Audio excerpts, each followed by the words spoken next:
Before we begin, a quick and important disclaimer. The following program is intended for educational and entertainment purposes only. The information shared regarding historical trends, legal shifts, and social developments does not constitute professional legal, financial, or psychological advice. Marital law and domestic relations vary significantly by jurisdiction and individual circumstances. Viewers should conduct their own due diligence and consult with qualified professionals, such as licensed attorneys or certified financial planners, before making any decisions related to their personal or legal affairs.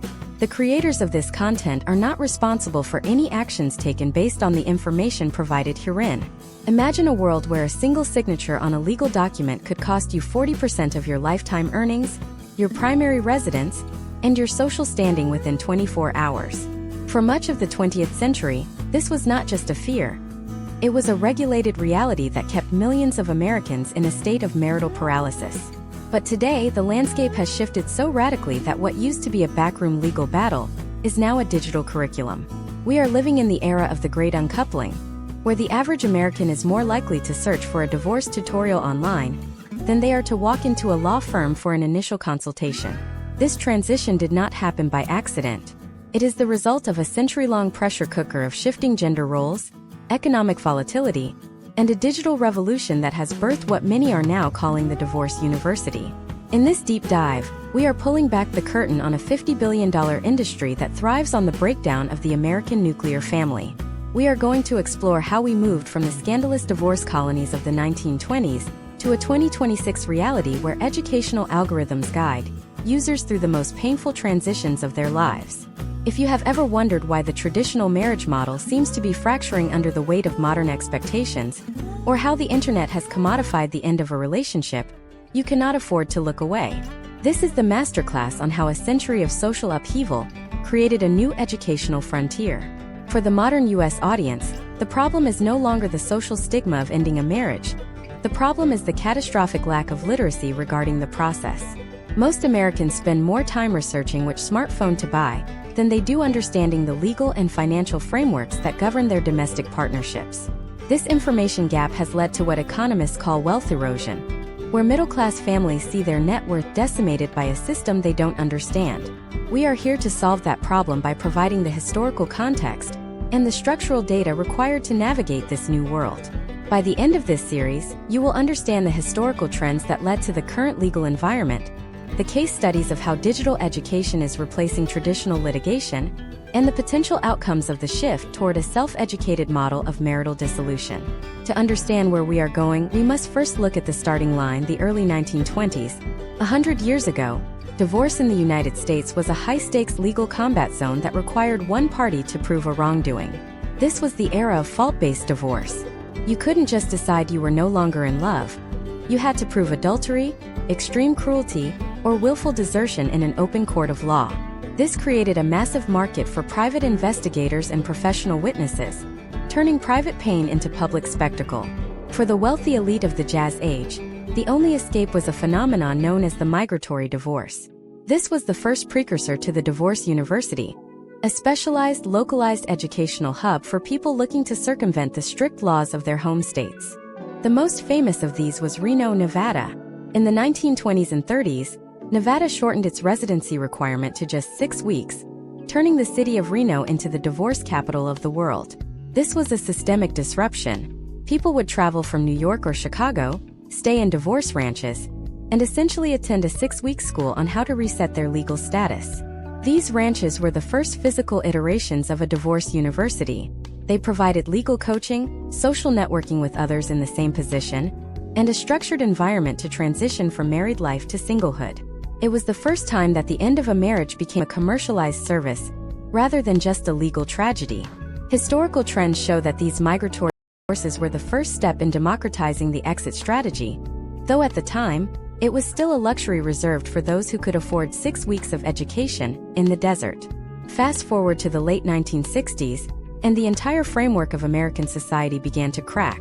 The introduction of no-fault divorce laws, pioneered by California in 1969 and signed into law by then-Governor Ronald Reagan, changed the trajectory of the American family forever. This legal shift removed the requirement for blame. essentially treating marriage as a civil contract that could be dissolved by mutual or individual desire. While this was a victory for individual autonomy, it created a massive educational vacuum. Suddenly, millions of people were entering a legal system that was no longer about who did what, but about who gets what. The complexity shifted from the courtroom drama of proving infidelity to the spreadsheet-driven reality of equitable distribution and community property. This transition paved the way for the modern divorce university online. As the complexity of asset division grew, including 401ks, stock options, and digital assets, the traditional legal model became prohibitively expensive. The average cost of a contested divorce in the U.S. today can range from $15,000 to over $30,000 per person. For a middle-class family, that is a significant portion of their liquid savings. This financial pressure created a market for a new kind of institution, a place where people could learn the mechanics of the process without paying $500 an hour to a specialist. Case studies from the early 2000s show the first wave of this digital shift. Websites began offering do-it-yourself kits, but these were often incomplete or legally flimsy.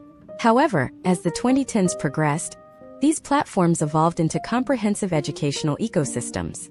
They began using artificial intelligence to help users calculate child support, interactive modules to explain the nuances of alimony, and community forums that acted as peer-to-peer support groups. This is the university model in action, moving away from a top-down legal hierarchy toward a decentralized education-first approach. The rise of the divorce university online is also a response to the gray divorce phenomenon. Since 1990, the divorce rate for Americans over the age of 50 has doubled. For this demographic, the stakes are different.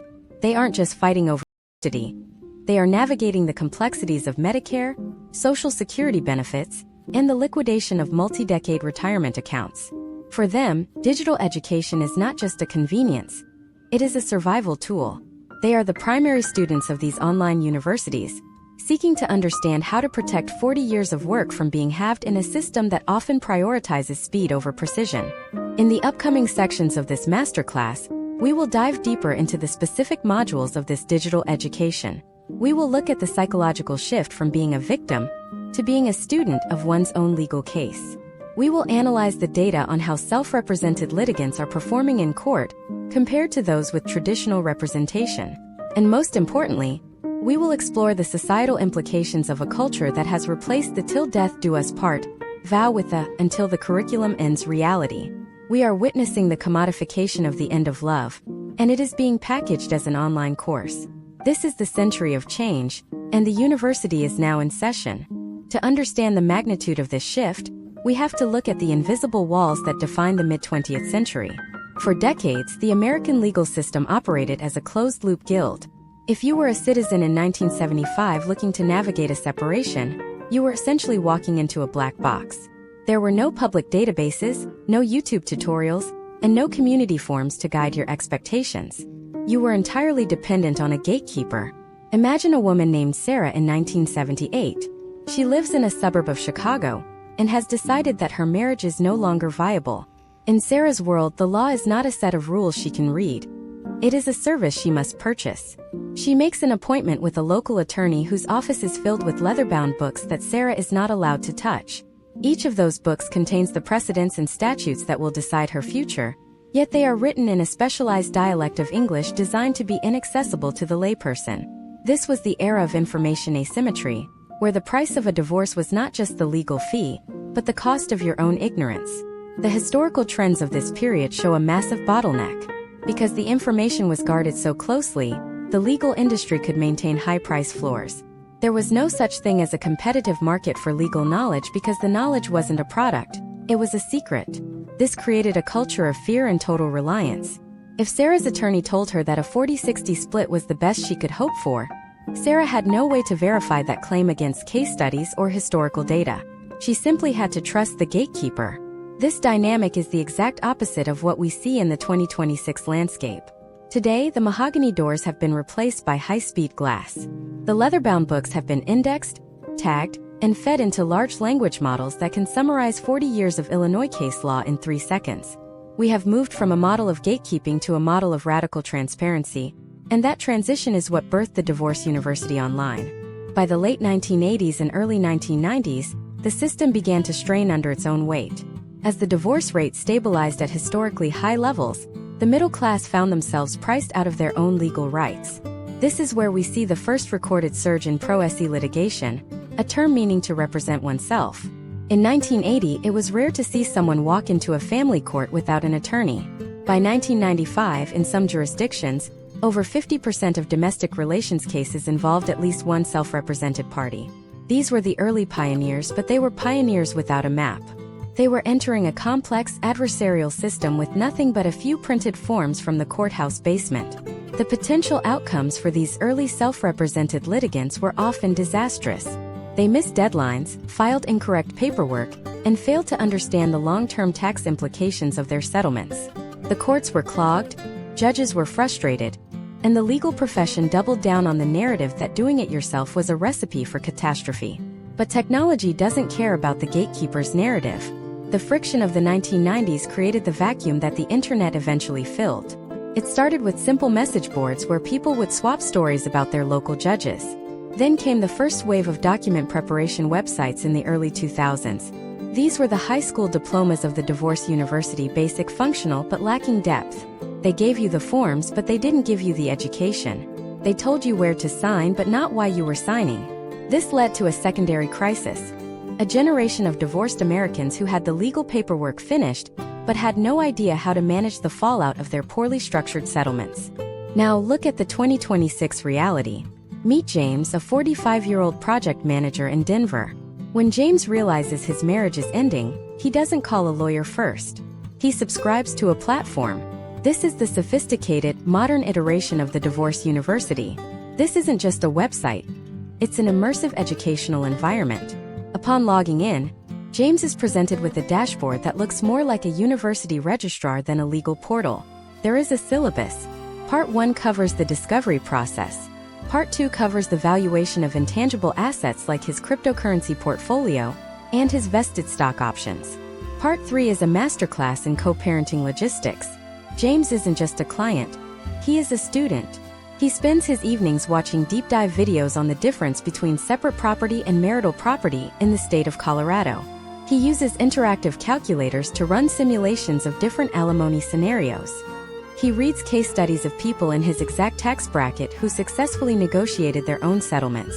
By the time James finally speaks to a legal consultant, not a traditional retainer-based attorney, but a consultant he pays by the hour for specific feedback, he is more informed than the average junior associate at a major firm in 1990. This is the democratization of the law through the lens of a university curriculum. James has agency because he has information. He isn't being told what to do. He is being taught how the system works so he can make his own choices. The data in 2026 suggests that this educational shift is having a profound impact on the efficiency of the American family court system. When litigants enter the process with a baseline level of divorce literacy, the time to reach a final decree is reduced by an average of 35%. The conflict level often drops because the unknown has been removed. Much of the anger in a traditional divorce stems from a sense of unfairness, and that unfairness is often rooted in a lack of understanding of the law. When James can see a graph of the 5 most likely potential outcomes based on 10,000 similar cases in Denver, his expectations become grounded in reality. He no longer feels the need to fight for a result that the data shows is statistically impossible. However, we must also examine the risks of this digital education model.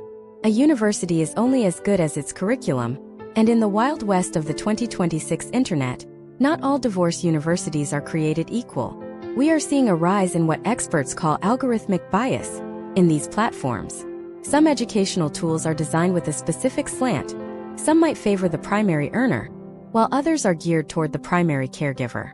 If James chooses a university that has a built-in bias, he might be educating himself into a corner. He is learning a version of the law that is optimized for someone else's agenda. This is why the modern user must be more than just a student. They must be a critical consumer of information. The transition from the secret books of the 1970s to the open-source education of 2026 is one of the most significant social evolutions in American history. We have moved from a society that punishes the end of a marriage with complexity and expense to one that provides a digital classroom for those looking to exit. But as the cost of information goes down, the cost of a mistake can actually go up. When you are your own captain, you are also your own navigator, And if you misread the map, there is no one else to blame. This brings us to the most controversial aspect of the divorce university, the financial architects. Who is building these curriculums? Is it altruistic legal reformers? Or is it venture capital firms looking to disrupt the $50 billion legal industry? In the next part of this masterclass, we are going to look under the hood of the platforms themselves. We will explore how these companies use your personal data to predict your behavior, and how the gamification of the divorce process is creating a new kind of social engineering. We will also dive into the shadow bar, a growing group of legal professionals who are working behind the scenes of these websites, and why the traditional legal establishment is terrified of them. The university is open, but who is the dean? And what are they really teaching you about the value of your own family? To answer the question of who truly sits in the dean's office of the divorce university, we have to look past the user-friendly interface and into the boardrooms of Palo Alto and Austin. By 2026, the primary architects of these educational platforms are no longer retired judges or family law reformers. They are venture capital firms and data scientists who have identified a massive market inefficiency. In the traditional legal model, billions of dollars were being siphoned into hourly billable fees that produce no transferable data. Now, the deans are the engineers who have built the algorithms to capture every click, every hesitation, and every financial disclosure. When you enroll in an online divorce curriculum, you aren't just a student. You are a data point in a massive high-stakes experiment in social engineering.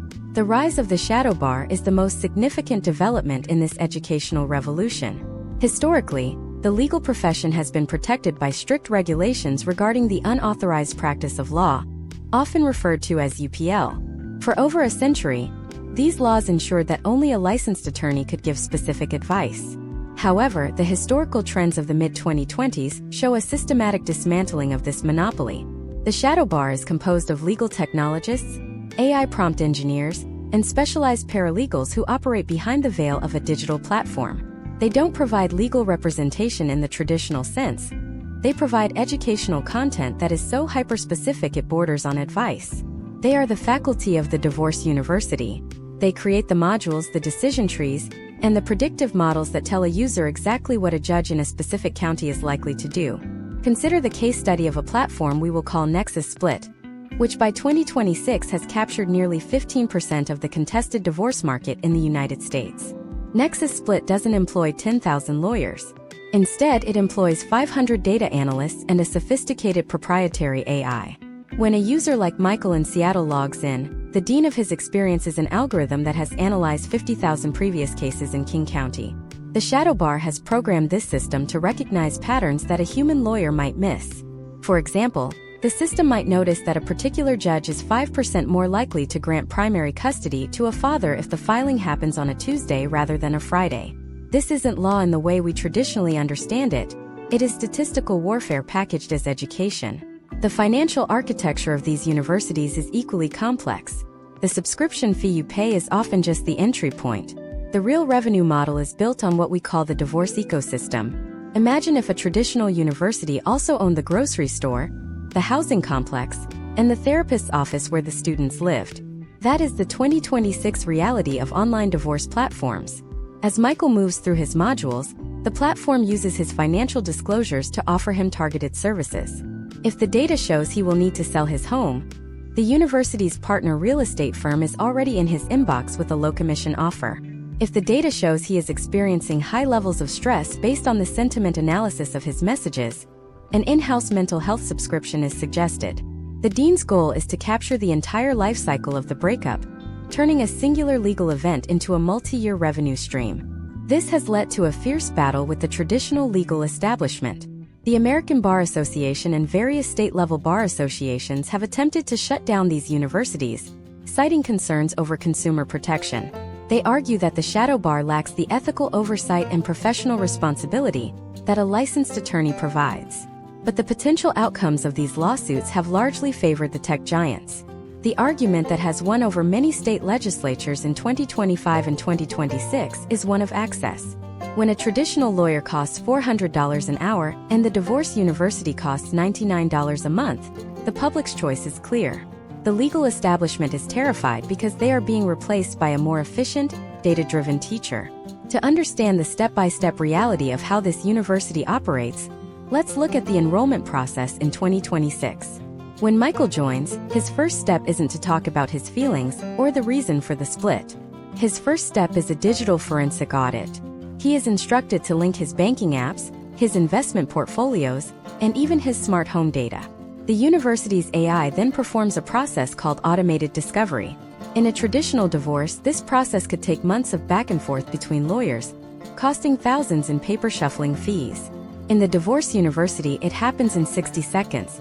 The AI identifies hidden assets, flags suspicious transfers, and creates a comprehensive marital balance sheet. This is the first lesson Michael learns. In the digital age, there is no such thing as a secret. The second module in the curriculum is often titled Behavioral Modeling. This is where the gamification of the process begins. The platform provides Michael with a simulation of how his spouse is likely to react to certain proposals. It uses historical trends from social media data and previous litigation to create a persona of his ex-partner. Michael can then run various settlement scenarios through the simulator to see which one has the highest probability of being accepted without a fight. The university is teaching him how to optimize for a settlement, but in doing so, it is also removing the human element of negotiation. It treats the end of his family life like a game of chess, where every move is calculated by a machine that doesn't understand the emotional weight of a child's weekend schedule. Case studies from the 2026 audit of these platforms show a disturbing trend. While the universities are highly effective at reaching a settlement quickly, they often lead to what sociologists call the transactional family.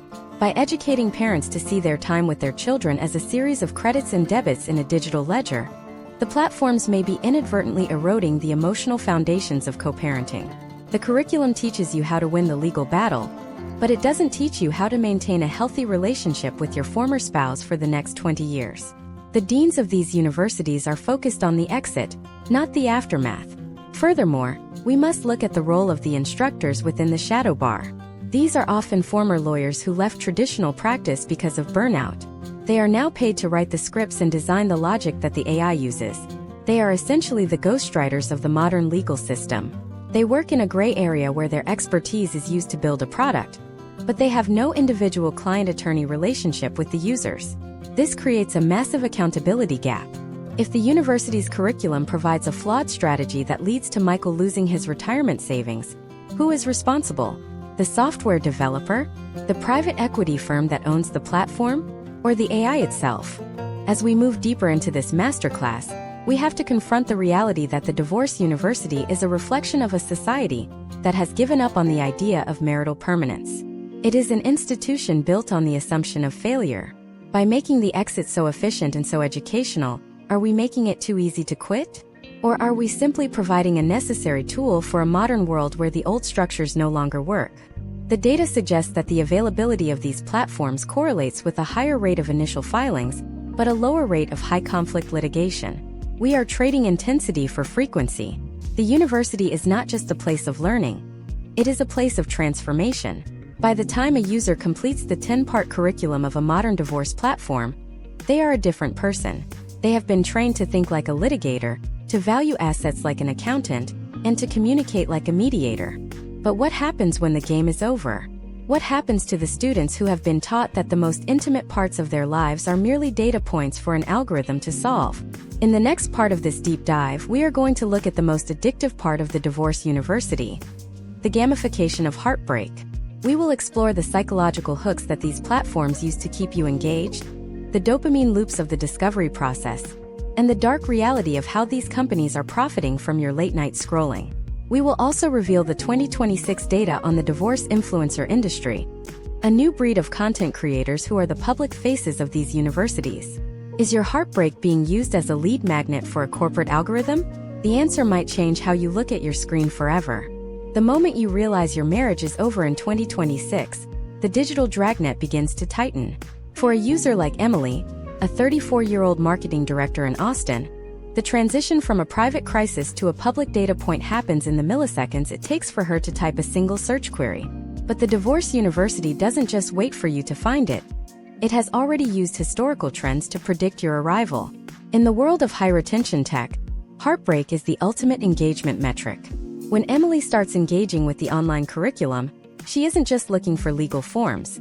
She is entering a psychological architecture designed to keep her clicking, scrolling, and subscribing during her most vulnerable hours. Imagine if your deepest personal failure was mapped out with a progress bar. That is exactly what Emily sees when she logs into her chosen platform at 2 a.m. The interface is clean, professional, and deceptively encouraging. It looks less like a legal portal and more like a high-end fitness app. There is a circle that is 87% complete, labeled your path to freedom. In the world of game design, this is known as the Zeigarnik effect, our brain's tendency to remember uncompleted tasks more than completed ones. By framing a legal separation as a series of levels to be beaten, the Divorce University keeps Emily in a state of constant, low-level urgency. She needs that last 13%. She needs the dopamine hit that comes with checking off a box, even if that box represents the final liquidation of her family home. This gamification is not accidental. Data from 2025 case studies suggest that users are 40% more likely to complete their financial disclosures when they are presented as a quest with rewards. In Emily's curriculum, providing her tax returns earns her a badge for financial transparency. Reaching a temporary custody agreement unlocks a masterclass on self-care. It is a brilliant, if clinical, application of behavioral economics. By breaking down a monumental life crisis into microtasks, the platform lowers the cognitive load. However, the potential outcomes of this approach are complex. While it reduces the paralyzing fear associated with the legal system, it also risks trivializing the gravity of the decisions being made. Emily is focused on completing the level, not necessarily on the long-term emotional impact of the terms she is agreeing to.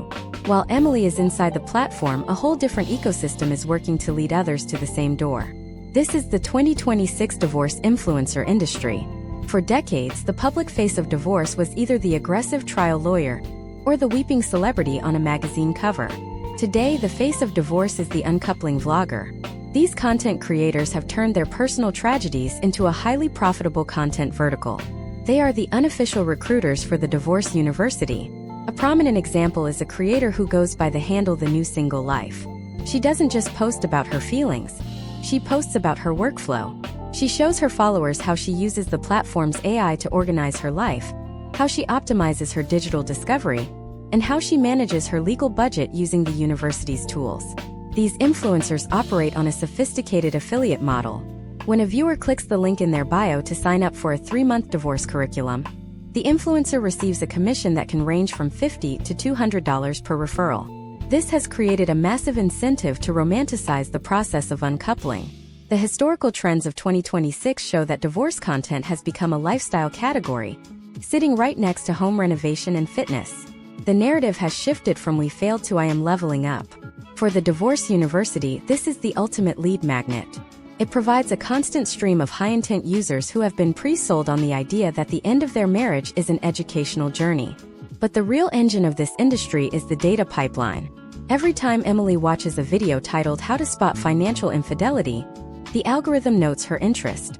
This data is fed back into the Divorce University, which then adjusts her curriculum in real time. If she watches a video about narcissistic personality disorder, her dashboard might suddenly feature a new module on high-conflict communication strategies. This is the loop of the modern uncoupling experience. Your behavior on social media dictates the education you receive in your legal platform. It is a closed system where your pain is constantly being analyzed to sell you the next solution. Step by step, the funnel works like this. Step 1 is the hook, a viral video that validates your suspicion that something is wrong. Step 2 is the community, a Facebook group or Discord server where people share their horror stories and recommend specific digital tools. Step 3 is the entry-level product, a cheap ebook or a free webinar provided by the Divorce University. Step 4 is the full subscription, the comprehensive curriculum that promises to guide you through the legal maze. By the time Emily has reached Step 4, she has spent dozens of hours in the university's ecosystem, making it nearly impossible for her to switch to a traditional lawyer or a different platform. She is locked in. This monetization of heartbreak extends to the very language used by these platforms. You will rarely see words like litigation or defendant. Instead, the Divorce University uses terms like resolution path and collaborative partner. It is the language of a corporate retreat, designed to soothe the user while the platform harvests their most intimate financial and personal details. Case studies indicate that this linguistic shift helps users stay calm, but it also obscures the adversarial nature of the legal system. In many U.S. states, divorce is still a zero-sum game regarding assets, no matter how many positive affirmations are included in the online modules. The most controversial part of this 2026 reality is the creation of the divorce data profile. When Emily finishes her curriculum, the platform doesn't just delete her information. It maintains a profile of her as a newly single, likely high net worth individual who is about to make several major life changes. This data is incredibly valuable to insurance companies, real estate developers, and wealth management firms. Emily isn't just a former student. She is a prime target for a whole new set of industries. The university has essentially groomed her for her next phase as a consumer. As we look at this landscape, we have to ask, who is being served? The efficiency of the divorce university is undeniable. It provides access to legal structures that were once reserved for the wealthy. It educates the public on their rights and responsibilities. But it also turns one of the most painful human experiences into a commodity to be optimized. We are seeing the birth of a society where the breakdown of the family unit is no longer a bug in the system, but a feature of the economy. The university is thriving because the market for heartbreak is seemingly bottomless. In the next part of this deep dive, we are going to look at the darker side of the algorithm, the rise of the divorce bounty hunters. We will explore how automated systems are now being used to track down hidden offshore accounts, crypto wallets, and secret assets with terrifying precision. We will also reveal the 2026 data on how these universities are influencing the legislation of new states, essentially writing the very laws they are teaching. If you think the curriculum is objective, wait until you see who is funding the textbooks. The classroom is about to get much more intense. The transition from a simple online classroom to a high-stakes digital battlefield is driven by a new class of technology known as automated forensic scrapers. By the year 2026, the Divorce University does not just provide you with a syllabus, it provides you with an arsenal. For decades, the process of asset discovery was a slow, expensive game of cat and mouse played by forensic accountants charging $400 an hour. Today, that process has been decentralized and automated. Enter the era of the divorce bounty hunter, not a person in a trench coat, but a suite of recursive algorithms designed to sniff out digital breadcrumbs across the global financial grid. Imagine a character named Robert, a mid-level tech executive in Miami. Robert has spent the last 3 years of a crumbling marriage quietly moving portions of his bonus structure into decentralized finance protocols and fractionalized real estate (NFTs). In 1996, Robert's spouse would have needed a court order and 6 months of subpoenas to even find the names of the banks involved. In 2026, when Robert's spouse enrolls in a top-tier online divorce platform, she gains access to a tool called the Asset Integrity Monitor. Within seconds of receiving permission access to shared marital records, the software begins a deep tissue scan of the couple's digital life. It doesn't just look at bank statements. It cross-references Robert's geolocation data from his smartwatch with his spending patterns. It notices that he spends 4 hours a week at a co-working space that isn't listed on his corporate expenses. It flags a series of microtransactions to a wallet address that was mentioned in a deleted email recovered from a cloud backup. This is the first lesson in the advanced curriculum of the Divorce University. In a hyper-connected world, privacy is an illusion. Historical trends in the U.S. family court system show that since 2024, the success rate for hiding assets has plummeted by nearly 60% because of these automated forensic tools. The platforms are teaching users how to be their own private investigators. The curriculum includes modules on how to read a blockchain explorer, how to interpret metadata in a photo to prove a hidden vacation, and how to use AI to analyze lifestyle spending to income ratios. This level of technical literacy was once the exclusive domain of elite federal investigators. Now, it is a standard part of a $99 subscription. But the intensity of the classroom doesn't stop at discovery. We must look at the structural foundation of these platforms, the literal laws they are teaching. In a stunning shift that has reached its peak in 2026, many of the largest online divorce universities are no longer just interpreting the law. They are actively participating in the creation of it. Through massive lobbying efforts and campaign contributions from legal tech political action committees, these platforms have successfully pushed for what is known as the algorithm-friendly statute in over 15 U.S. states. These laws are designed to favor mediation and settlement structures that can be processed by AI, rather than those that require judicial discretion. Step by step, the lobbying funnel works like this. First, a tech platform gathers data on 10,000 cases to show that judicial outcomes are inconsistent or biased. Second, they present a model legislation to state subcommittees, promising that their automated systems can provide more equitable and faster potential outcomes.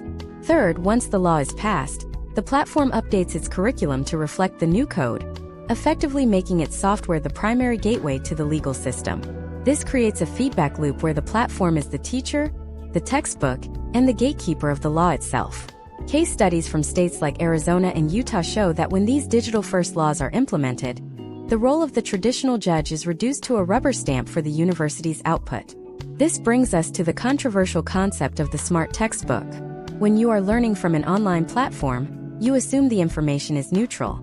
However, the 2026 data reveals that the curricula are often optimized for the platform's own bottom line.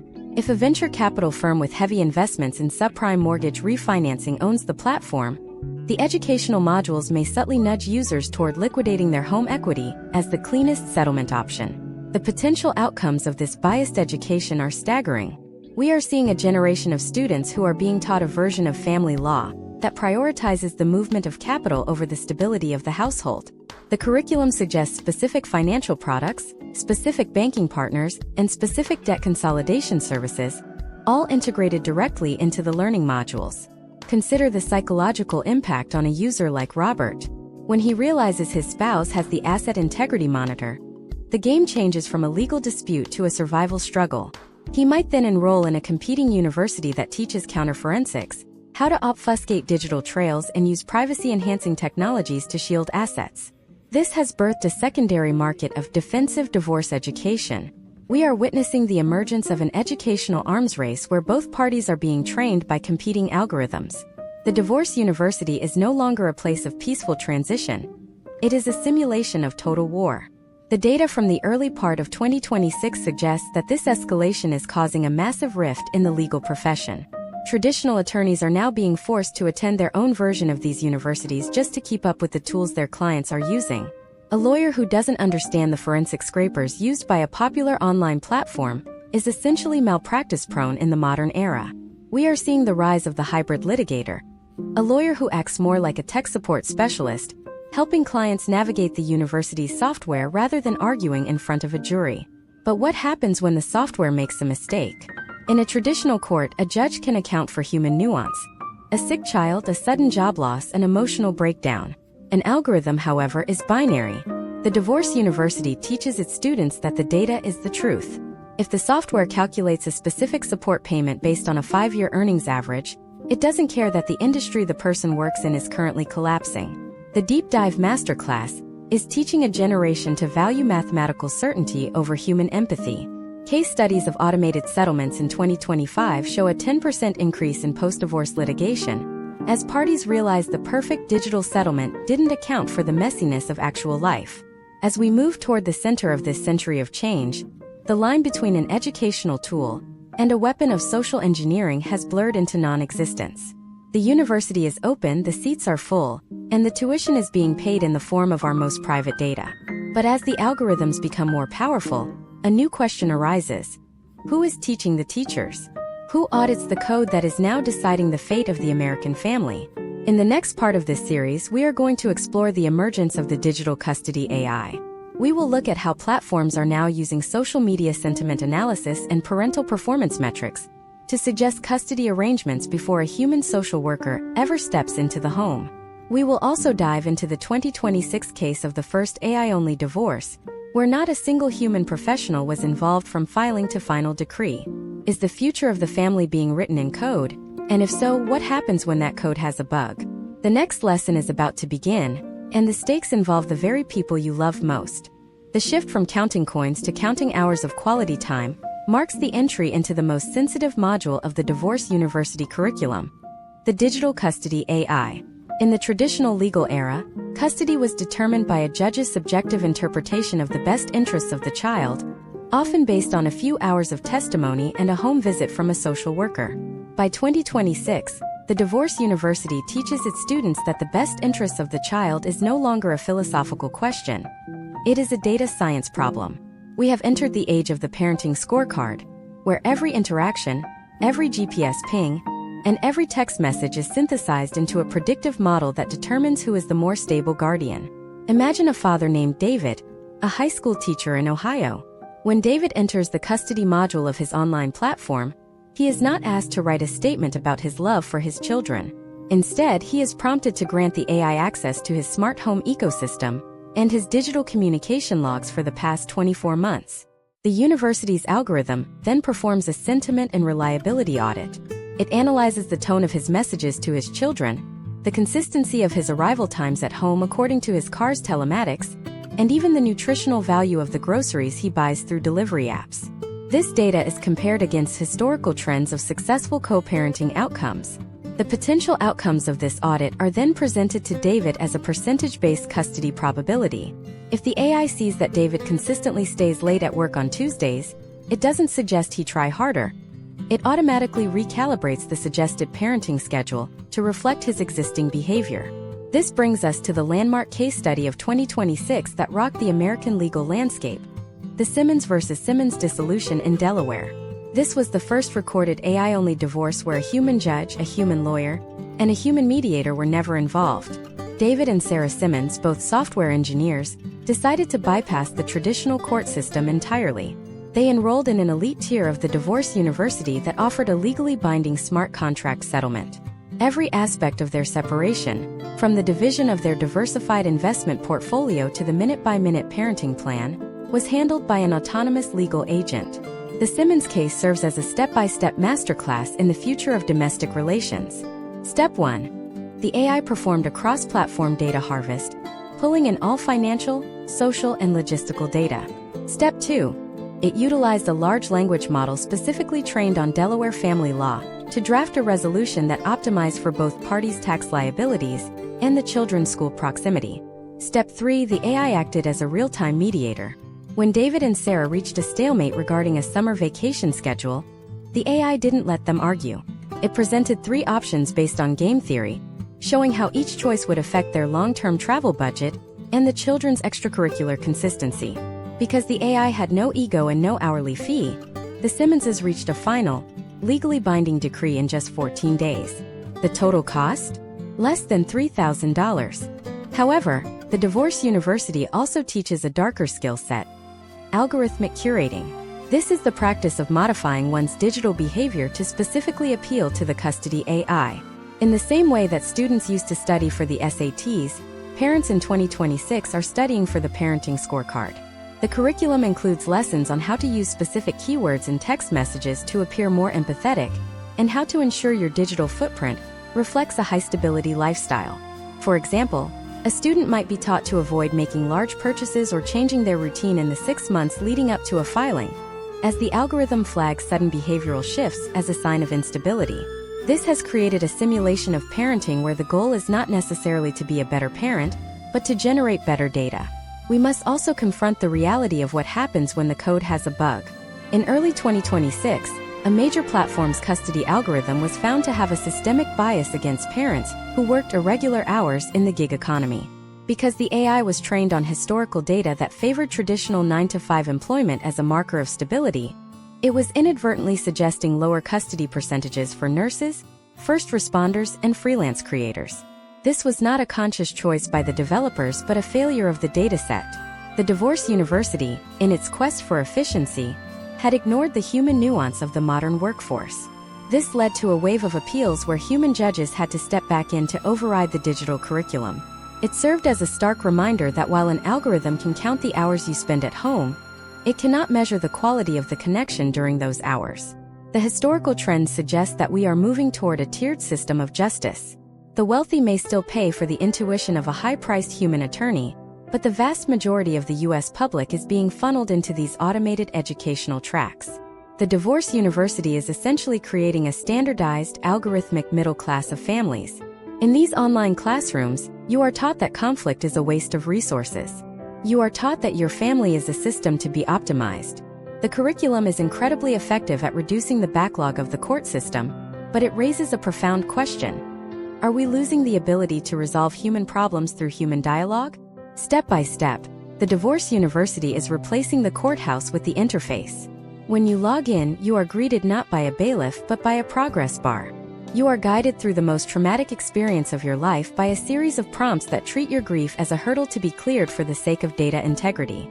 For a student like David, the teacher is a cloud-based entity that knows his spending habits better than his spouse does.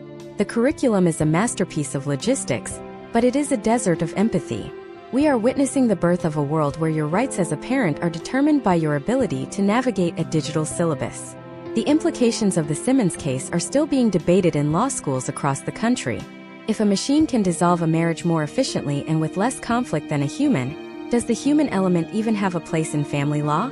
Some argue that the AI-only divorce is the ultimate democratization of the law, removing the bias and expense of the traditional system. Others argue it is the final dehumanization of the family unit, turning the end of a covenant into a software update. As we look at the data from the first half of 2026, the rise of the divorce university is undeniable. Over 60% of new filings in the US now involve some form of automated educational platform. We have moved beyond the era of the migratory divorce and the era of the no-fault divorce. We are now in the era of the algorithmic divorce. But as the algorithms take over the courtroom, they are also beginning to seep into the very fabric of our social lives. In the next part of this deep dive, we are going to explore the emergence of the social credit of the single life. We will look at how your performance in the divorce university is now being used to determine your eligibility for dating apps, your ability to secure a new apartment, and even your credit score. We will reveal the 2026 data on how the divorce university deans are sharing your graduation data with the rest of the digital economy. If you think your divorce ends when the paperwork is signed, you are vastly underestimating the reach of the algorithm. The next lesson is about the world that waits for you on the other side of the decree, and the digital shadow that follows every graduate. The digital ink on a 2026 decree of dissolution does not signify an end. It signifies a transition into a new, highly monitored phase of the American consumer experience. For a graduate like Marcus, a 39-year-old software sales lead in Atlanta, the moment he clicks the final button on his divorce university dashboard is the moment his new digital identity is born. Marcus believes he has successfully navigated the curriculum, secured a fair settlement, and established a stable parenting plan. However, what the university's orientation didn't emphasize is that his performance throughout the 10-week program has been encoded into a metadata package that will now follow him into every corner of his single life. This is the era of the post-decree shadow, where the efficiency of your divorce dictates the quality of your future. Imagine if your graduation transcript was sent not to employers, but to every landlord and lender in the country. In the historical trends of the early 2020s, a divorce was a private legal matter that might occasionally surface during a credit check if joint debts were mishandled. In the 2026 landscape, the data integration is seamless and instantaneous. Marcus logs out of his divorce platform and within minutes, opens a popular dating app to begin the process of moving on. He is shocked to find that his profile already carries a verified badge. When he clicks the details, he sees a reliability rating based on his engagement with the divorce university's co-parenting modules. The algorithm has analyzed his history of on-time digital check-ins for child exchanges and his low-conflict communication score. To the dating app, Marcus isn't just a single man. He is a low-risk, high-stability asset. This is the social credit of the single life in action, a system where your ability to follow a digital curriculum becomes your primary social currency. The mechanics of this data transmission are rooted in what industry insiders call the Singlehood Liquidity Index. This is a step-by-step process where your personal legal data is commodified. Step 1. The Divorce University platform, owned by a conglomerate with interests in fintech and real estate, packages your graduation data. This includes your final asset split, your projected disposable income, and your conflict coefficient. Step 2. This package is sold to data brokers who specialize in lifestyle transitions. Step 3. When Marcus applies for a new apartment in Midtown Atlanta, the leasing office's software runs a specialized scan. It doesn't just look at his income, it looks at his residential stability score, derived from his divorce data. If the AI predicts a high probability of future litigation or financial instability, based on his performance in the university, his security deposit might triple, or his application might be quietly moved to the bottom of the pile. Case studies from 2025 show that this algorithmic reputation system is already creating a new class of digital untouchables. These are individuals who, perhaps due to emotional distress or technical illiteracy, performed poorly in their online divorce curriculum. They missed deadlines, engaged in high-conflict messaging that the sentiment analysis flagged, or struggled to navigate the forensic discovery tools. In the eyes of the 2026 economy, these individuals are high risk. They find themselves facing higher interest rates on car loans and restricted access to premium housing, all because their divorce transcript suggests they are prone to volatility. The potential outcomes for these graduates are a cycle of digital marginalization that was unheard of in the era of paper filings. The historical comparison here is striking. In the 1950s, the stigma of divorce was social and physical, whispers at the grocery store or exclusion from certain community groups. In the 1990s, the stigma shifted to the financial, as the cost of litigation often led to bankruptcy. But in 2026, the stigma has become mathematical. It is invisible, automated, and nearly impossible to appeal. Marcus can't argue with a conflict coefficient he didn't even know was being calculated. He is living in a world where the divorce university dean is also his credit auditor, and his graduation honors are a requirement for a normal life. We must also look at the rise of lifestyle continuity services. These are the corporate partners that fund the textbooks of the divorce university. As Marcus moves through his post-divorce life, his curriculum doesn't actually end, it just shifts focus.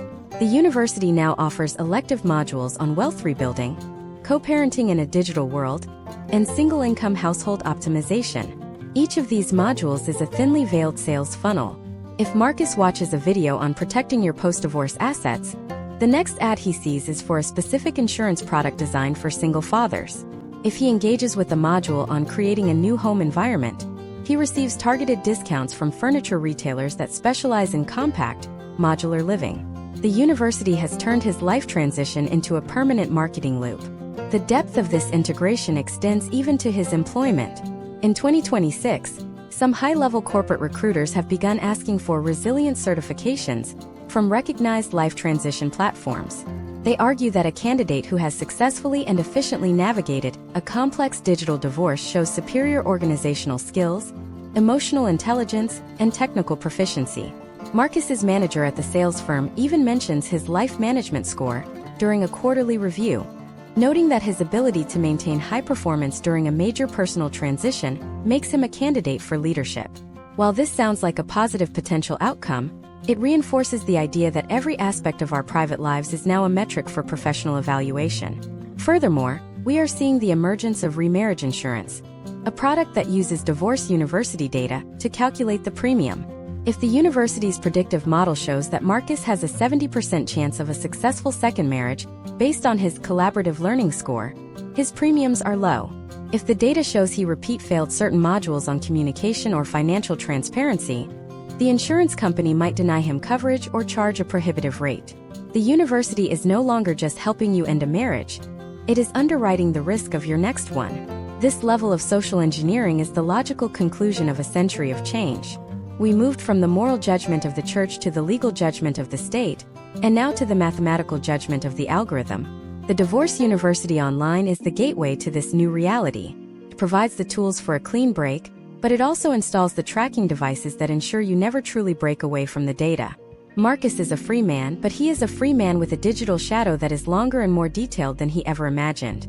As the curriculum of the Divorce University becomes the standard for the U.S. public, the line between legal education and social control is disappearing.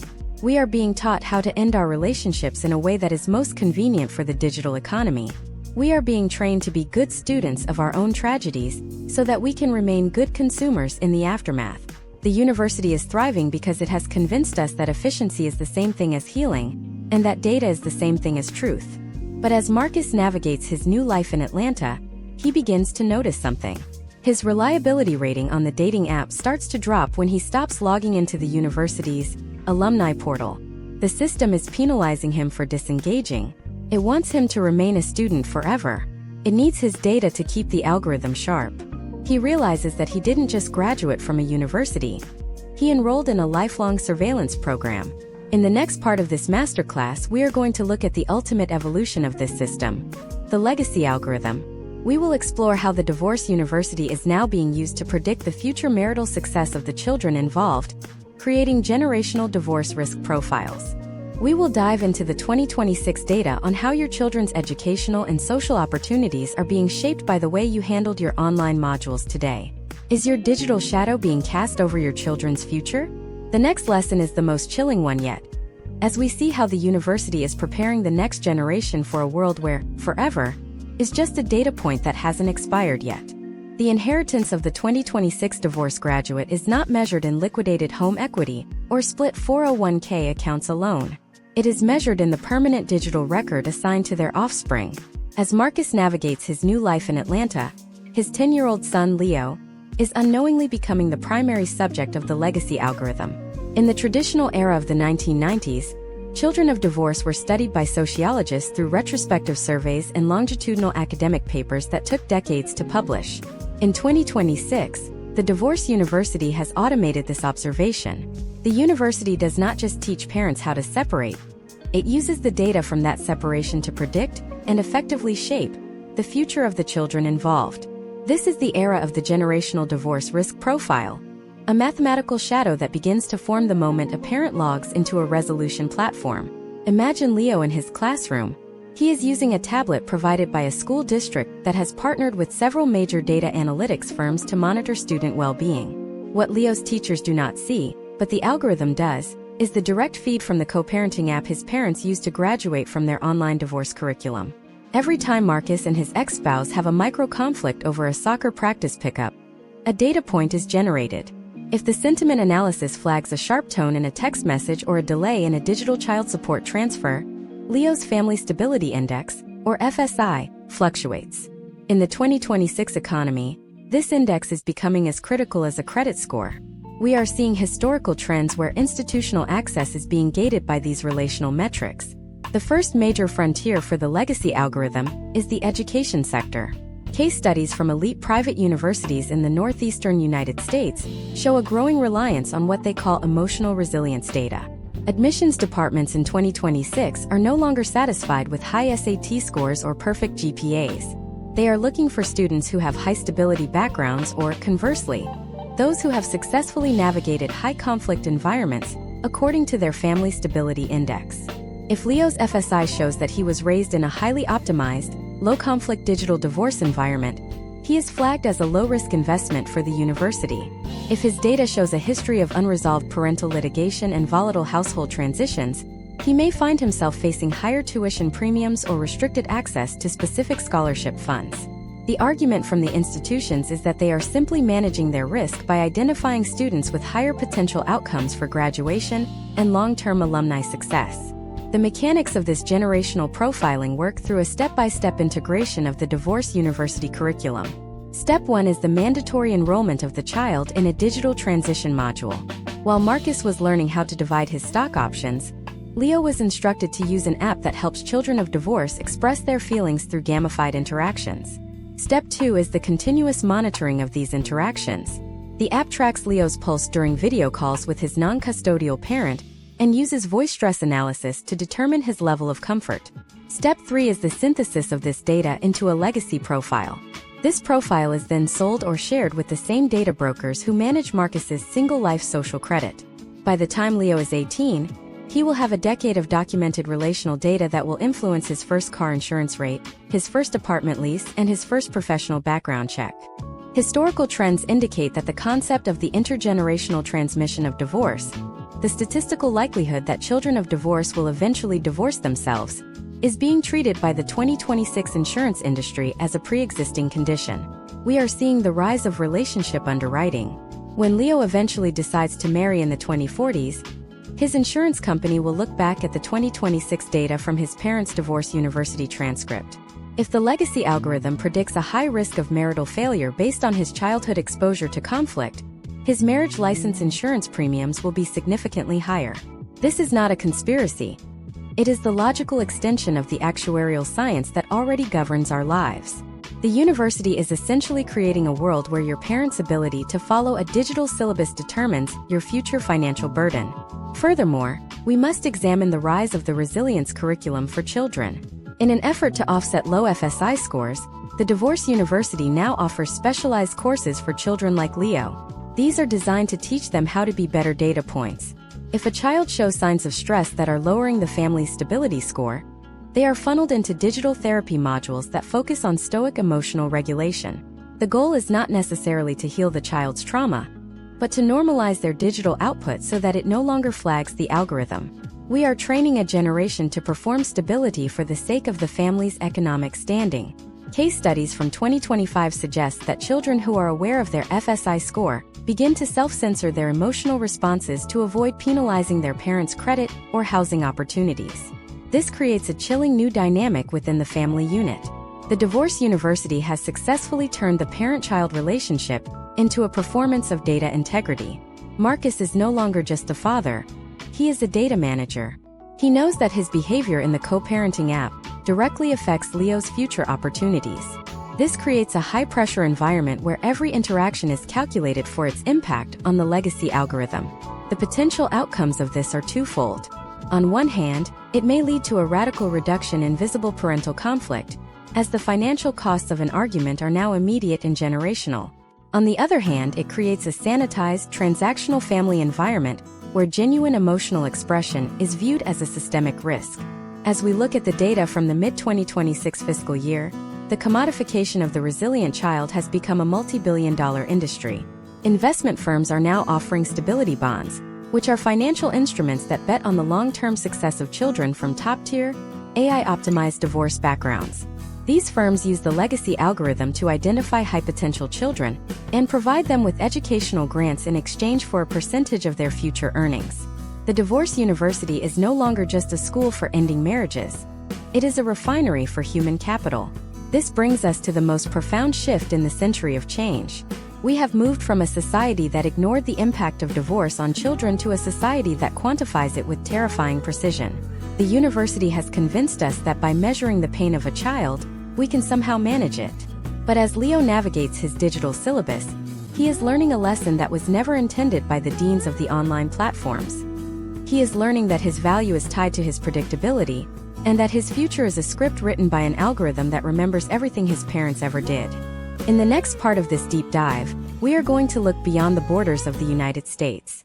We will explore how the American Divorce University model is being exported to the global stage, leading to the rise of sovereign divorce zones. We will look at how countries are competing to become the premier digital destination for international uncoupling, and the emergence of the first global divorce passport. If you thought the algorithm was powerful in Atlanta, wait until you see how it operates in the tax havens of the future. The classroom is going global, and the next lesson involves the end of the nation-state's control over your personal life. The expansion of the Divorce University from a domestic American phenomenon to a globalized digital infrastructure was the inevitable conclusion of the data-first revolution. By the middle of 2026, the United States served as the primary laboratory for what is now known as the jurisdictional arbitrage model. While the early curriculum was designed to navigate the specific statutes of states like California or New York, the second-generation platforms realized that in a world of remote work and borderless assets, the physical location of the courthouse was becoming an obsolete variable. This birthed the era of the sovereign divorce zone, digital jurisdictions where the law is treated as an API that can be plugged into any curriculum. Imagine a character named Julian, a 42-year-old lead developer for a decentralized finance protocol. Julian is a U.S. citizen, but he has lived in 4 different countries over the last 5 years. His spouse is a citizen of Brazil, their children were born in Spain, and their primary marital assets are held in a combination of Singaporean bank accounts and Ethereum-based smart contracts. In the traditional legal world of 2010, Julian's divorce would have been a decade-long nightmare involving international treaties, competing jurisdictional claims, and hundreds of thousands of dollars in translation and notary fees. In 2026, Julian simply logs into a global divorce university platform and selects the cloud decree track. This track operates outside the traditional constraints of any single nation-state. Step by step, the curriculum guides Julian through the process of choosing a digital jurisdiction that best suits the potential outcomes his family desires. These zones, often hosted by forward-thinking nations like Estonia or specialized maritime economic zones, offer a set of pre-calculated, automated legal frameworks. These frameworks are not built on centuries of local tradition. They are built on the historical trends of global family law, optimized for speed and asset portability. When Julian chooses a digital jurisdiction, he is not just choosing a law. He is choosing a service provider. The Divorce University acts as the registrar for this process, ensuring that every module he completes is cross-referenced with the requirements of the Global Divorce Passport. The Global Divorce Passport is a cryptographically secured credential that proves a person's legal status, support obligations, and parenting rights across international borders. It is the ultimate evolution of the American digital shadow. For Julian, this means that his alimony payments are automatically converted and transmitted via a global liquidity pool, and his parenting time is verified by a decentralized identity protocol. If Julian moves from Dubai to Tokyo, he doesn't have to relitigate his custody arrangement. He simply presents his passport to the local authorities, who can verify the integrity of his divorce university transcript in seconds. Historical trends suggest that by the end of 2026, over 20 nations will officially recognize these digital decrees as equivalent to their own court orders. This global expansion has created a fierce competition among nations, leading to the rise of the divorce visa. In an effort to attract high-net-worth individuals who are undergoing significant life transitions, certain countries are now offering residency permits specifically for students of elite online divorce platforms. These countries recognize that a person in the process of uncoupling is also a person in the process of reallocating capital. By providing a streamlined, digital-first legal environment, these nations act as safe harbors for the newly single. Case studies from 2025 show that these divorce visas have led to a 5% increase in foreign direct investment in participating nations, as graduates of the university bring their newly liquidated assets to jurisdictions that welcome their business. However, the globalization of the curriculum introduces a new level of complexity: cultural algorithmic mapping. The divorce university must now account for differing social norms regarding gender, inheritance, and child-rearing. To solve this, the 2026 platforms utilize what are known as localization wrappers. When a student in the US takes a module on asset division, the AI emphasizes equitable distribution. When a student in a more traditional jurisdiction takes the same module, the curriculum automatically adjusts to reflect local customs while still attempting to maintain the platform's standard of efficiency. This is a delicate balance of social engineering. The university is essentially attempting to create a standardized global middle class of divorcees, moving the world toward a singular, data-driven definition of a fair ending. We must also examine the emergence of the international enforcement bot. In the traditional era, the biggest challenge of a global divorce was the hide-and-seek game of cross-border support. If a parent moved to a country that didn't have an extradition or enforcement treaty, the support payments often stopped. In the world of the divorce university, the curriculum is integrated with the global banking system's core protocols. If Julian fails to complete a mandatory co-parenting module or misses a support payment, the platform can trigger a smart lien on his global assets. It doesn't matter what country he is in. His digital shadow has more power than his physical location. The potential outcomes of this system are a radical increase in the reliability of international support, but at the cost of total financial surveillance. The data from the first quarter of 2026 indicates that this global model is being heavily funded by sovereign wealth funds. These funds see the divorce university not just as a tool for social order, but as a massive data harvesting engine.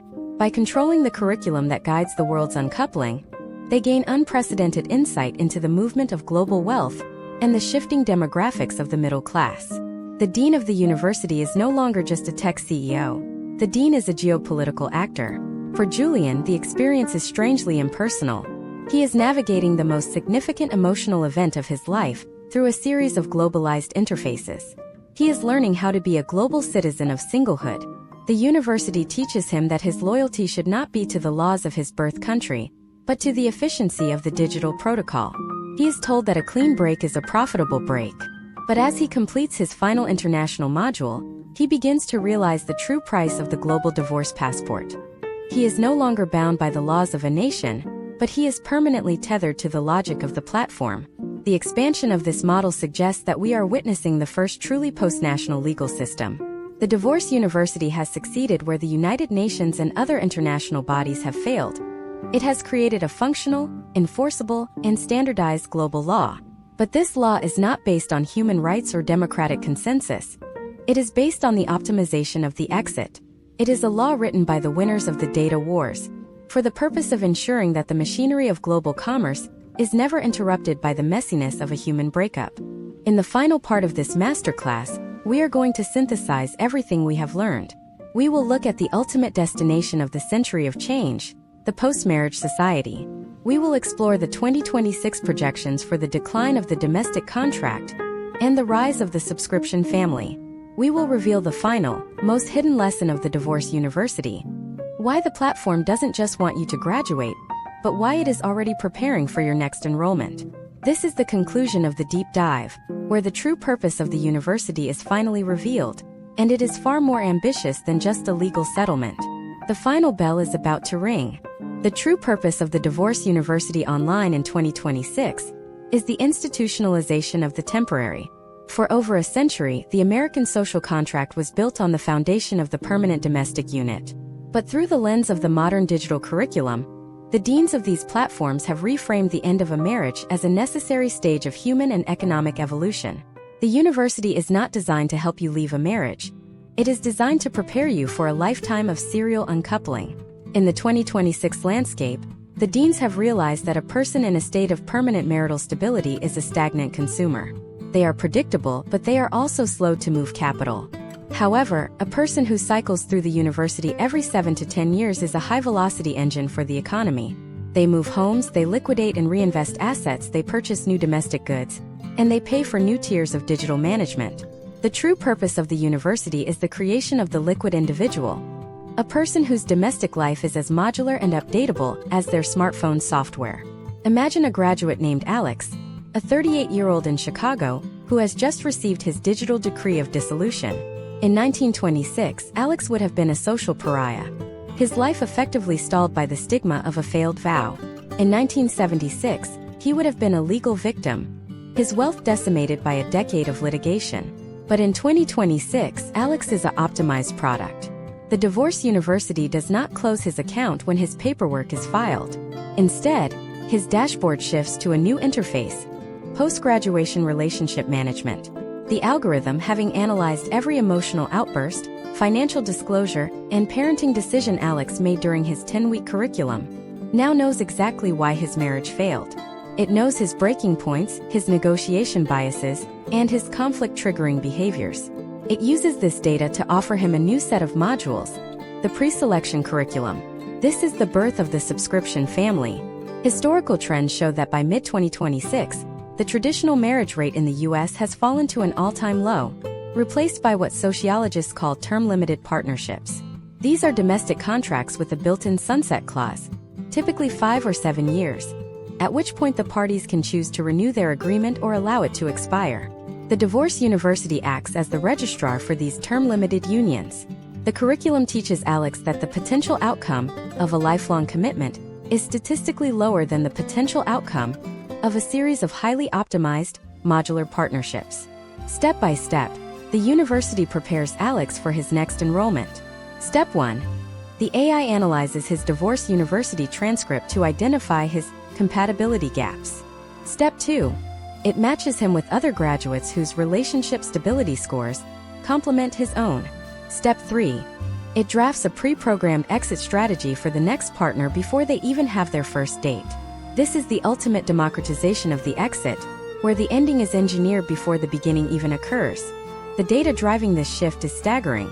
Case studies from 2025 indicate that graduates of these online platforms are 60% more likely to enter a new domestic partnership within 18 months of their decree than those through traditional litigation. The university has reduced the emotional friction of a breakup to such a degree that the fear of the end no longer prevents the start. This has led to the rise of the managed relationship economy. In this world, your domestic life is a series of service-level agreements. You don't vow to love and honor. You agree to a set of performance metrics managed by a third-party algorithm. If the metrics fall below a certain threshold for 3 consecutive quarters, the university's AI automatically initiates a mediated cooling-off period, followed by an automated filing if the data doesn't improve. It is the end of the domestic contract as we knew it, and the birth of the family as a managed service. We must examine the financial architecture of this post-marriage society. In the old world, divorce was a wealth destroyer. In the world of the Divorce University, it is a wealth shifter. By making the process efficient and data-driven, the platforms have unlocked billions of dollars in trapped marital equity. When Alex and his spouse separated, the university's forensic tools didn't just find the assets. They suggested how to liquidate them for maximum market impact. This constant churn of real estate, retirement funds, and consumer debt is a boon for the 2026 financial markets. The university is essentially a refinery that takes the raw ore of a broken family and processes it into liquid capital. The deans are not educators, they are the managers of a new asset class, the single head of household economy. The historical trends of the last century show a clear trajectory. 1926 was about the preservation of the unit at all costs. 1976 was about the right to leave. 2026 is about the efficiency of the transition. We have moved from a society of till death do us part to a society of until the data suggests a better alternative. The Divorce University Online is the final piece of this puzzle. It provides the education, the tools, and the social credit system required to live in a world where nothing is permanent. For Alex, this means he is never truly alone. But he is also never truly committed. He is a permanent student of the university, always learning, always optimizing, and always preparing for the next version of his life. But what is the cost of this total efficiency? Case studies of frequent graduates, individuals who have completed 3 or more online divorces by the age of 50, show a significant decline in what psychologists call narrative continuity. When your life is a series of modular algorithmic transitions, you lose the ability to tell a coherent story of your own identity. You become a collection of data points, a series of successful settlements, and a high-stability parenting score. The university has solved the problem of the messiness of divorce by removing the humanity of it. We are seeing a generation of Americans who are technically literate in the law, but emotionally illiterate in the art of enduring through difficulty. The final revelation of this deep dive is that the Divorce University is not the end of the story. It is merely the prerequisite for the next institution. As we move into the second half of 2026, the same tech giants that built the uncoupling platforms are launching the Selection University. This is where the data from your divorce graduation is used to engineer your next family from the ground up. It is a world where your children's future, your financial stability, and your social standing are all part of a single, unified curriculum. The century of change has led us to a place where the most intimate decisions of our lives are governed by a syllabus we didn't write, and an algorithm we don't understand. The university is no longer just a website or an app. It is the new social fabric. It is the invisible dean that watches over your dinner table, the silent instructor that reads your text messages, and the registrar that tracks your heart rate during an argument.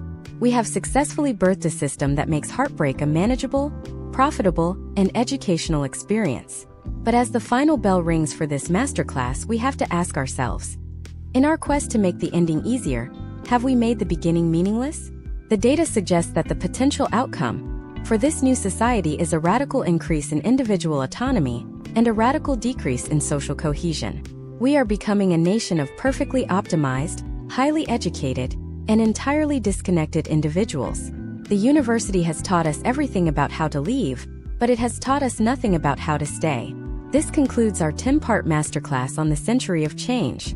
But while this script ends here, the algorithm is just getting started. The data you have generated by watching this deep dive has already been tagged and categorized. Your interest in the mechanics of uncoupling, the forensics of assets, and the future of the family has been noted. As you close this video, the next curriculum is already being drafted for you. Because in the world of the Divorce University, there are no endings, only new enrollments. If you want to know what the algorithm has planned for your next stage of evolution, you need to look at the patterns of the very people who built the classroom. The next series will dive into the architects of the Selection University and how your data is being used to build the perfect partner you haven't met yet. The question is no longer who you will love, but who the university will teach you to become.